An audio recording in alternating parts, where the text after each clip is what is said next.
മറ്റുള്ളവരോടെല്ലാം വളരെ സ്നേഹത്തോടെയും കരുതലോടെയും സംസാരിക്കുന്ന നിങ്ങളുടെ പാർട്ട്ണർ, പാരൻറ്റ് അല്ലെങ്കിൽ ഫ്രണ്ട് നിങ്ങളെ മാത്രം എന്തുകൊണ്ടാണ് ഇടയ്ക്കിടയ്ക്ക് വേദനിപ്പിക്കുന്നത്?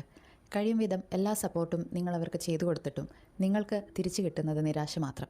നാർസിസിസ്റ്റിക് പേഴ്സണാലിറ്റി ഡിസോർഡർ ഉള്ള ഒരാൾ ഇങ്ങനെ പെരുമാറുന്നതിന് പിന്നിൽ നിങ്ങളുടെ കഴിവില്ലായ്മയോ അല്ലെങ്കിൽ അവർക്ക് നിങ്ങളോട് വ്യക്തിപരമായുള്ള വിരോധം മൂലമോ അല്ല. പിന്നെന്തുകൊണ്ടാണിങ്ങനെ എന്ന് നോക്കാം. നാർസിസിസ്റ്റുകൾക്ക് മുതിർന്നു കഴിഞ്ഞാലും മറ്റൊരാളുടെ വിഷമം അല്ലെങ്കിൽ സാഹചര്യം അറിഞ്ഞു പെരുമാറാൻ സാധിക്കാറില്ല. ഒരു ഉദാഹരണം പറയാം. നിങ്ങൾക്കൊരു പനി വന്നെന്നിരിക്കട്ടെ.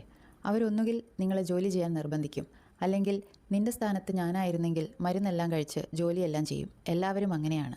ഈ രീതിയിലുള്ള കുത്തുവാക്കുകൾ കൊണ്ട് നോവിക്കും. ഇവിടെ നോക്കിക്കഴിഞ്ഞാൽ സാഹചര്യത്തിൻ്റെ പ്രാധാന്യവും നിങ്ങളുടെ വേദനയും അവർ മനസ്സിലാക്കുന്നില്ല. എന്നാൽ ഇതേ സ്ഥാനത്ത് പുറമേ നിന്നുള്ള ഒരാളാണെങ്കിൽ അവരോട് വളരെ കരുതലോടും ദയയോടും കൂടി സംസാരിക്കും. ഇതെന്തുകൊണ്ടെന്നാൽ നാർസിസ്റ്റുകൾക്ക് സമൂഹത്തിലുള്ള അവരുടെ ഇമേജ് വളരെ പ്രധാനമാണ്. മറ്റുള്ളവരെല്ലാം അവരെ പുകഴ്ത്തണമെന്നും